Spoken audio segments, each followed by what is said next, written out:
Hello everyone, स्वागत है आप लोगों का। उम्मीद है कि आप लोग बहुत अच्छे होंगे, आपकी तैयारी बहुत अच्छी चल रही होगी। पिछले 2 दिनों से एक न्यूज़ बहुत चर्चा में है, तो हमने सोचा कि चलो इसको थोड़ा सा क्लियर करते हैं आपके सामने, क्योंकि न्यूज़ जैसी आती हैं उनको वैसा प्रेजेंट नहीं किया जाता, दूसरे तरीके से प्रेजेंट करते हैं।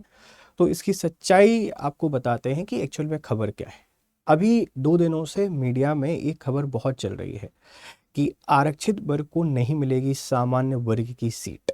लेकिन इसके पीछे एक ट्विस्ट है। ऐसा नहीं है कि आपने अगर रिजर्व कैटेगरी से फॉर्म डाल दिया तो अनरिजर्व की सीट आपको मिलेगी ही नहीं। यहाँ कुछ क्लॉज है और ये क्लॉज अभी से नहीं है, इंदिरा साहनी जो बाद है 1992 का, उसके बाद से हैं, जहाँ आरक्षण पर सुप्रीम कोर्ट ने पहली बार अपनी राय रखी थी, जिसमें बोला था कि लिमिट होगी रिजर्वेशन की।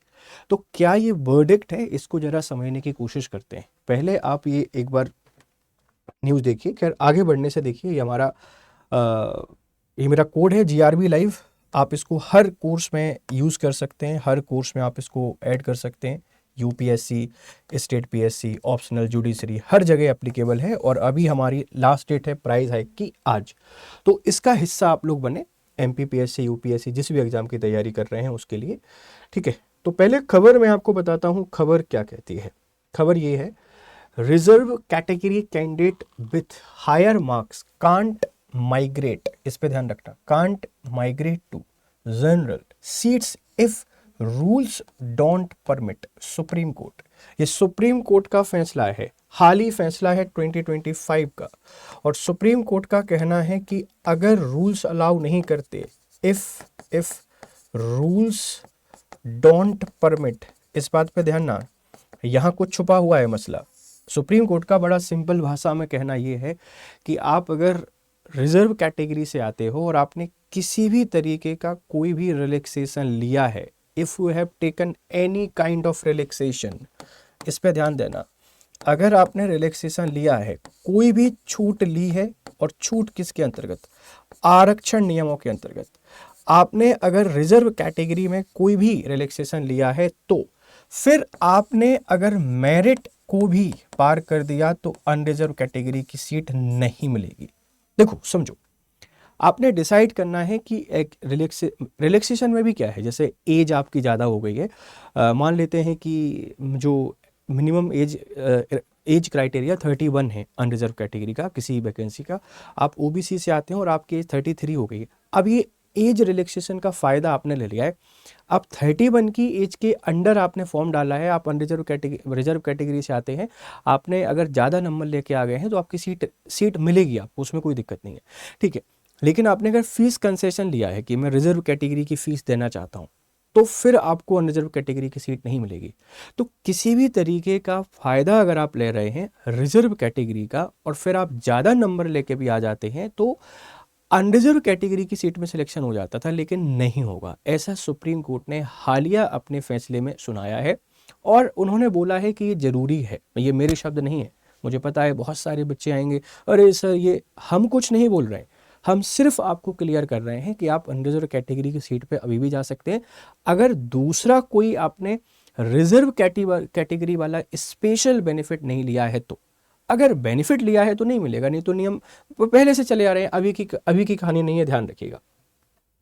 हालिया फैसला 2025 का है। फैसला दिया किसने है? जस्टिस सूर्यकांत और जस्टिस जॉय माल्या बागाची।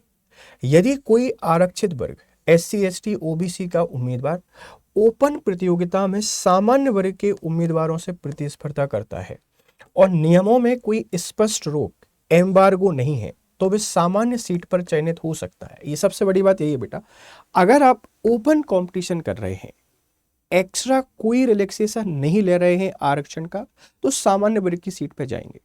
आरक्षण के जो स्पेशल बेनिफिट आप ले रहे हैं तो नहीं जाएंगे, मतलब कोई बहुत बड़ा डिसीजन नहीं है, ये पहले भी ऐसा ही कुछ चल रहा था, ध्यान रखना इस बात को। लेकिन यदि भर्ती नियमों में यह प्रावधान है कि आरक्षण का लाभ लेने वाला उम्मीदवार केवल आरक्षित सीटों पर ही माना जाएगा, तो फिर उसे सामान्य सीट पर भर्ती नहीं दी जा सकती। अगर वो आरक्षित, भर्ती नियम में ही ऐसा लिखा हुआ है कि आरक्षित वर्ग का व्यक्ति आरक्षित में ही आएगा, और ये कब होगा? जब वो कोई लाभ लेता है, अतिरिक्त लाभ, उसमें एज हो सकती है, एजुकेशन क्वालिफिकेशन, फीस हो सकती है, और भी दूसरी तो फिर आपको आरक्षित वर्ग का ही लाभ मिलेगा, अनारक्षित वर्ग का लाभ नहीं मिलेगा। ध्यान रखना, ये रीसेंट वर्डिक्ट है जस्टिस सूर्यकांत और जॉय माल्या बागाची फैसले का। न्यायालय की मुख्य बातें क्या है? यदि कोई उम्मीदवार ना कोई लाभ, एज रिलैक्सेशन, फी कंसेशन, अटेम्प्ट रिलैक्सेशन नहीं लिया है तो सामान्य सीट पर चुना जा सकता है। बिल्कुल चुना जाएगा, कोई दिक्कत ही नहीं है। यदि उसे आरक्षण का लाभ मिला है, उसे केवल आरक्षित वर्ग की सीट पर ही भर्ती मिल सकती है, नियमों में ऐसा स्पष्ट है। तो भर्ती प्रक्रिया में एम्बार्गो क्लॉज महत्वपूर्ण है। बेटा समझना इस बात को, किसी पोस्ट पे ये चीज लिखी हुई है कि आरक्षित वर्ग का विशेष लाभ लिया है, फिर आप उस पर नहीं जा पाओगे, जिसमें attempt relaxation, age relaxation, fees concession. आप ओबीसी कैटेगरी से हैं, आपने ओबीसी कैटेगरी से फॉर्म डाला है, कोई कंसेशन नहीं लिया है, तो आप अनरिजर्व की सीट पे जाएंगे। समझना इस बात को। आप ऐसी कैटेगरी से हैं, आपने कोई रिलैक्सेशन नहीं लिया है, तो आप जाएंगे। ऐसा कोई बहुत भारी और कम काम नहीं हुआ है। इसको क्लियर करने के लिए इसी में आपके सामने आया ताकि आपको बता दूं कि ये क्या वर्डिक्ट है, क्या फैसला है। न्यायालय की मुख्य बातें क्लियर है। Indira Sahni versus union of India 1992 मंडल आयोग केस में आरक्षण सीमा 50% तय हुई, 50%। कहा गया कि आरक्षित वर्ग का उम्मीदवार मेरिट से पास होता है और कोई लाभ नहीं लेता है तो उसे सामान्य सीट पर गिना जाएगा। कोई एक्स्ट्रा बेनिफिट नहीं ले रहा है तो सामान्य सीट में जाएगा, कोई दिक्कत नहीं है। Jitendra Kumar versus union of India 2010, यदि SC ST OBC उम्मीदवार ने आयु छूट ली है तो उसे सामान्य सीट पर चयन का दावा नहीं होगा। यही बात यहां बोली गई थी, उसी बात को दोबारा सुप्रीम कोर्ट ने बोल दिया Jitendra Kumar versus union of India 2010 में कि अगर एज रिलैक्सेशन ली है किसी रिजर्व कैटेगरी से तो अनरिजर्व की सीट नहीं मिलेगी। इसमें गलत कुछ भी नहीं है, आप समझो। अंडर दी रूल्स आप कर रहे हो तो मिलेगी, लेकिन अगर रूल्स के अगेंस्ट जाके कर रहे हो तो फिर नहीं मिलेगी। और वर्डिक्ट क्या है? Rajesh Kumar Dhiwar versus state of Madhya Pradesh 2018, court ने कहा कि छूट लेने वाला उम्मीदवार सामान्य सीट पर नहीं जा सकता।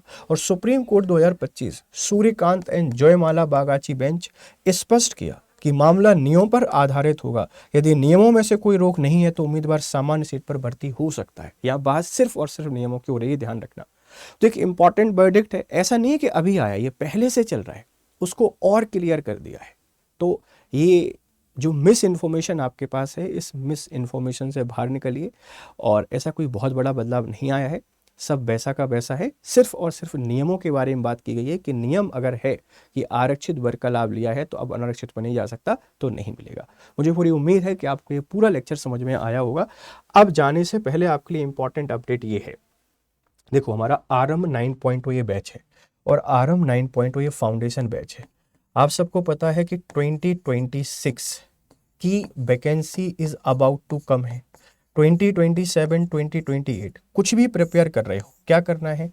GRV लाइव, ये मेरा कोड है, आप इस कोड को यूज कीजिए और प्लेटिनम लीजिए अभी 16,999 रुपये में और गोल्ड लीजिए 9,999 रुपये में। ये ऑफर है, ये ऑफर है, जल्दी जुड़िए। ये हमारे बैचेस के फीचर हैं।